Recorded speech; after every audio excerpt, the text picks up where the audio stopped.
Master minds commerce చదవాలనుకునే 10th inter విద్యార్థుల తొలి ఎంపిక.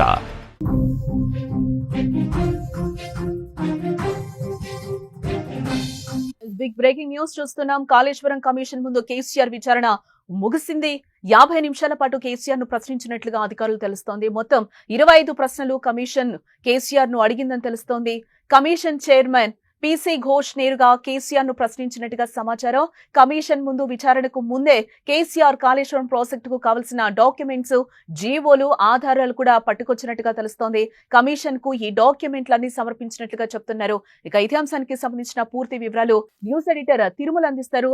తిరుమల, కాళేశ్వరానికి సంబంధించిన పూర్తి విచారణ అయితే పూర్తయినట్లుగా తెలుస్తోంది. 25 ప్రశ్నలు దాదాపుగా కేసీఆర్ ముందుంచినట్లుగా తెలుస్తోంది. 50 నిమిషాలు దాదాపు విచారణ జరిగినట్లుగా తెలుస్తోంది. దీనికి సంబంధించిన పూర్తి డీటెయిల్స్ చెప్పండి. దానికి ఒక విషయాన్ని గుర్తు చేసుకోవాలి. దాదాపు 1000 పేజీలకు పైగా ఇప్పటికే దాదాపు 114 మందిని కాళేశ్వరం కమిషన్ ప్రశ్నించింది. ఈ 114 మంది నుంచి అనేక రకాల వాంగ్మూలాలను తీసుకుంది. కాళేశ్వరం ప్రాజెక్టు నిర్మాణం ఎలా మొదలైంది, అందులో టెండర్ల ప్రక్రియ ఎలా సాగింది, దానికి నిధుల సేకరణ ఎలా జరిగింది, ఈ ప్రాజెక్టు మేడిగడ్డ ప్రాజెక్టు నిర్మాణం వెనుక ఉన్న ఇంజనీరింగ్ ప్లాన్ ఏంటి, కేంద్రం ఇచ్చిన అనుమతులు ఏంటి, కేంద్ర జలవనరుల సంఘం ఇచ్చిన అనుమతులు ఏంటి, అట్లాగే వీరు ఇక్కడ తీసుకున్న అంటే మంత్రివర్గ ఉపసంఘం తీసుకున్న నిర్ణయాలేంటి, ఇలా అనేక రకాల ప్రశ్నలు ఉన్నాయి. ఈ ప్రశ్నలన్నింటికి ఇప్పటికే కమిషన్ దగ్గర సమాధానం ఉన్నట్టుగా తెలుస్తుంది. చాలా మంది 114 మంది నుంచి వాంగ్మూలాలు సేకరించడం అంటే చిన్న విషయం కాదు. ఈ 114 మంది నుంచి తాజాగా ఆ సమయంలో కాళేశ్వరం ప్రాజెక్టు నిర్మాణ సమయంలో ఆర్థిక మంత్రిగా పనిచేసిన బీజేపీ ఎంపీ, ప్రస్తుత మల్కాజ్గిరి ఎంపీ ఈటెల రాజేందర్, అట్లాగే ఆ సమయంలో భారీ నీటిపారుదల శాఖ మంత్రిగా పనిచేసిన హరీష్ రావుని కూడా ఈ వారంలోనే కాళేశ్వరం కమిషన్ ప్రశ్నించింది. ఇవాళ కేసీఆర్ని నేరుగా అప్పటి తెలంగాణ ముఖ్యమంత్రి, తెలంగాణ రాష్ట్ర సాధనలో పోరాటం చేసిన నాయకుడు కేసీఆర్ని కూడా ఇవాళ పిలిచి కాళేశ్వరం కమిషన్ ప్రశ్నించినట్టుగా తెలుస్తుంది. దాదాపు 25 ప్రశ్నలు సూటిగా పీసీ ఘోష్, ఎవరైతే కాళేశ్వరం కమిషన్ చైర్మన్ ఉన్నారో ఆయన్నే కేసీఆర్ ని స్వయంగా ప్రశ్నిస్తున్నట్టుగా తెలుస్తుంది. 25 ప్రశ్నలకి సమాధానం మొత్తం 50 నిమిషాల పాటు ఈ విచారణ జరిగింది. 50 నిమిషాల్లో దాదాపు 25 ప్రశ్నలు కేసీఆర్ అడిగినట్టుగా తెలుస్తుంది. ఈ 25 ప్రశ్నలకి సమాధానాలు చెప్పినట్టుగా తెలుస్తుంది. ప్రస్తుతానికైతే కేసీఆర్ బీఆర్కే భవన్ నుంచి బయలుదేరి వెళ్లారు. ఆయన హైదరాబాద్ లో ఉంటారా, ఫామ్ హౌస్కి వెళ్తారని కొంత స్పష్టత రావాల్సి ఉంది. ఆయన ఉదయం ఫామ్ హౌస్ నుంచే స్టార్ట్ అయ్యారు. ఎర్రవల్లిలో ఉన్న ఫామ్ హౌస్ నుంచి నేరుగా బీఆర్కే భవన్కి వచ్చారు. కేసీఆర్ తో పాటు భారీగా బీఆర్ఎస్ కార్యకర్తలు వచ్చారు. రోడ్ల వెంట బీఆర్ఎస్ కార్యకర్తలు ఆయన కార్ల పైన పువ్వులు చల్లుతూ వచ్చారు. ఇక్కడికి వచ్చిన తర్వాత బీఆర్కే భవన్ దగ్గర భారీ ఎత్తున బీఆర్ఎస్ కార్యకర్తలు గుమిగూడారు. దాదాపు 2000 మంది పోలీసుల్ని అక్కడ డిప్లాయ్ చేసింది ప్రభుత్వం.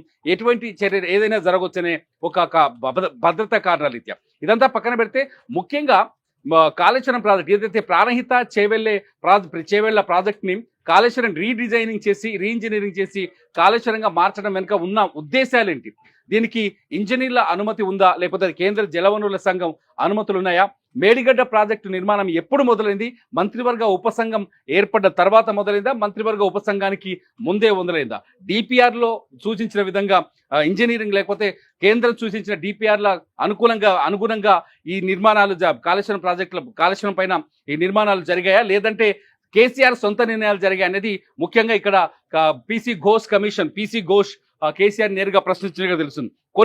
కొన్ని కీలకమైన ప్రశ్నలు మనకు అందుబాటులో ఉన్నాయి. కేసీఆర్ ప్రశ్నించినట్టుగా ఒకటి, కాళేశ్వరం ప్రాజెక్టు ప్లానింగ్ ఎవరిది? కాళేశ్వరం నిజానికి ప్రాణహిత చేవెళ్ల వల్ల తెలంగాణకి ఈ ప్రాంతానికి ఎక్కువ నీళ్లు వస్తాయని గతంలో ఒక చర్చ ఉంది. దాదాపు 250 టీఎంసీల నీటిని ప్రాణహిత చేవెళ్ల ద్వారా తెలంగాణ ప్రాంతానికి మళ్లించాలన్నది ప్లాన్ అనేది కొందరు ఇంజనీర్లతో మనం మాట్లాడినట్టు చెప్తున్నారు. అయితే తుమ్మిడిహట్టి దగ్గర ఈ ప్రాజెక్టు మేడిగడ్డ దగ్గర కట్టిన రిజర్వాయర్ ఏదైతే ఉందో, బ్యారేజీ ఉందో, దాన్ని తుమ్మిడిహట్టి దగ్గర కట్టాల్సి ఉండే, కానీ దాని కిందికి తీసుకెళ్లి మేడిగడ్డ దగ్గర కట్టారు. అది ఇసుకలో నిర్మాణాలు చేశారు. ఆ ఇసుకలో నిర్మాణం చేయడం వల్ల అంటే సరైన ప్రాంతం కాదు అక్కడ ప్రాజెక్టు కట్టడానికి.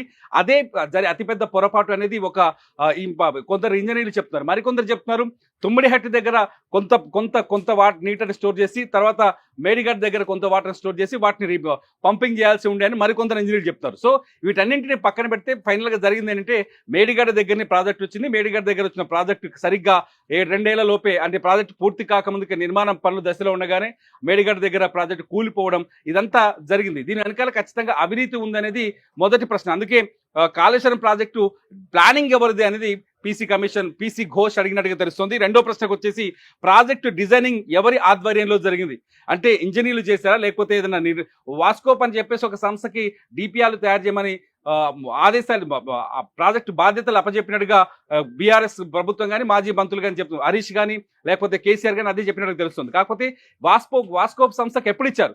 మేడిగడ్డ ప్రాజెక్టుకి నిధులు ప్రాజెక్ట్ నిర్మాణానికి అనుమతులు ఇచ్చినాక వాస్కోప్కి ఇచ్చారా లేకపోతే వాస్కోప్ డిపిఆర్లు ఇచ్చిన తర్వాత మేడిగడ్డను మొదలు పెట్టారా అనే ప్రశ్న ఇక్కడ ఉత్పన్నమవుతుంది. ఈ ప్రశ్నని అడిగినట్టుగా తెలుస్తుంది. మీ సొంత నిర్ణయంతోనే ప్రాజెక్టు నిర్మాణం జరిగిందా? చాలాసార్లు కేసీఆర్ చెప్పారు నా కళల ప్రాజెక్ట్ అని చెప్పేసి, దీనికి నేనే డిజైనింగ్ చేశానని చెప్పేసి, ఇంజనీర్ల కంటే ఎక్కువగా మాట్లాడని చెప్పేసి గతంలో ఆయన స్టేట్మెంట్స్ ఉన్నాయి కేసీఆర్.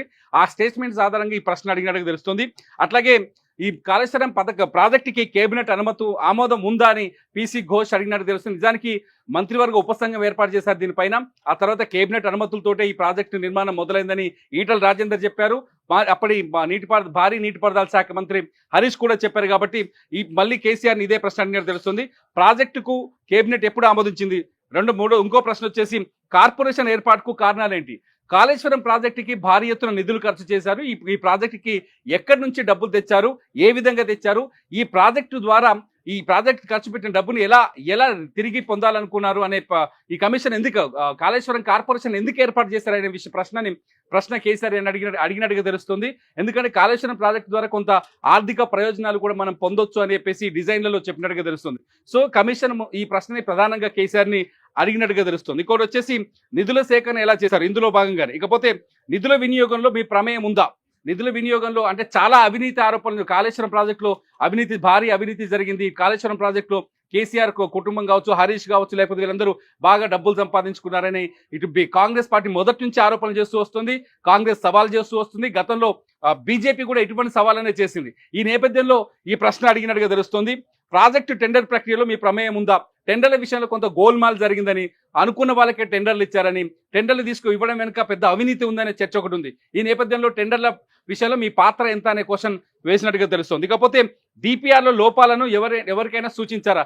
ఇప్పుడే ఇలా ఉదయం నుంచి చాలా స్పష్టంగా మొదటి నుంచి ఇదే అసలు చర్చకి కారణమే డిపిఆర్ల విషయంలో కాళేశ్వరం మేడిగడ్డ ప్రాజెక్టు విషయం పైన విచారణ కమిటీ ఇచ్చిన రిపోర్ట్ ఆధారంగా ఈ ప్రశ్న అడిగినట్టుగా తెలుస్తుంది. ఎటువంటి అంటే కేంద్రం స్టాండర్డ్స్ కొన్ని ప్రాజెక్టుల నిర్మాణాలకు చూపించిన స్టాండర్డ్స్ కు విరుద్ధంగా, వాళ్ళు ఇచ్చిన ప్రణాళికలకు విరుద్ధంగా ఈ ప్రాజెక్టుని నిర్మించాలనే ప్రశ్న ఉంది. దీంతో మేడిగడ్డ ప్రాజెక్టుని ఎవరైతే మేడిగడ్డ ప్రాజెక్టు కూలిపోయిన దానిపైన కమిషన్ ఏదైతే కమిటీ విచారణ జరిపిందో ఆ కమిటీ రిపోర్ట్ ఆధారంగా కేసీఆర్ ని ప్రశ్నించినట్టుగా తెలుస్తుంది. ఇకపోతే కాళేశ్వరంపై కాళేశ్వరం పైన ఒక నివేదిక ఇచ్చింది. ఈ నివేదికలో ఉన్న అంశాలను కూడా కేసీఆర్ ముందు పెట్టి ప్రశ్నించినట్టుగా తెలుస్తుంది.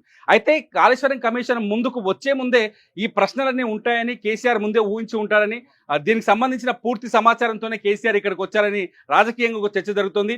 ఈ 2-3 రోజులుగా అంటే హరీష్ రావు కాళేశ్వరం కమిషన్ ముందు హరీష్ రావు హాజరైన తర్వాత హరీష్ రావు కేసీఆర్ తో భేటీ అవ్వడం, 2-3 గంటలు కొన్ని గంటల పాటు కేసీఆర్ తో చర్చించడం, ఆ తర్వాత కొందరు ఇంజనీర్లు న్యాయ సలహాదారులను తీసుకొని కేసీఆర్ చర్చించడం, ఇవన్నీ ఈ పరిణామాలన్నింటి తర్వాత కేసీఆర్ కమిషన్ ముందుకు వచ్చినట్టు తెలుస్తుంది. వచ్చేటప్పుడు కాళేశ్వరానికి సంబంధించిన పూర్తి డాక్యుమెంట్స్ వివరాలను కూడా తీసుకొచ్చినట్టు తెలుస్తుంది. మొత్తానికైతే 50 నిమిషాల్లో కమిషన్ కావాల్సిన సమాధానం కేసీఆర్ చెప్పారనే చర్చ ఒకటి ఉంది. చూడాలి కమిషన్ ఈ నివేదిక తర్వాత ఎటువంటి రిపోర్ట్ ఇవ్వబోతుందో. మొత్తంగా మనం చూడొచ్చు, కాళేశ్వరం కమిషన్ ముందు కేసీఆర్ విచారణ అయితే ముగుస్తుంది. 50 నిమిషాల పాటు కేసీఆర్ ను ప్రశ్నించినట్టుగా తెలుస్తోంది. ఇంతకు ముందు కూడా మనం చూస్తే మొన్న ఈటల, నిన్న హరీష్ రావు, ఈ రోజు కేసీఆర్ కూడా విచారణకు హాజరైన పరిస్థితి కనిపిస్తుంది. ఈ విచారణలో కేసీఆర్ ని 25 ప్రశ్నలు అడిగినట్లుగా తెలుస్తోంది. దాదాపుగా 50 నిమిషాల పాటు ఆయన విచారణ అయితే కొనసాగింది. రిపీట్ గా మళ్ళీ విచారణ ఏ విధంగా కొనసాగుతుంది, దీనికి సంబంధించి ముందు ఈటల, హరీష్ కూడా హాజరయ్యారు కాబట్టి మళ్ళీ రీవిచారణ ఏమన్నా కొనసాగిస్తారా, లేకపోతే దీనికి సంబంధించి ఏమైనా కమిషన్ నివేదిక ఇస్తుందా అనేది కూడా తేలాల్సిన అంశం. ఈ 25 క్వశ్చన్స్ కి కూడా కేసీఆర్ ఏం చెప్పారు అనేది కూడా తెలియాల్సిన విషయంగా మనకు తెలుస్తోంది.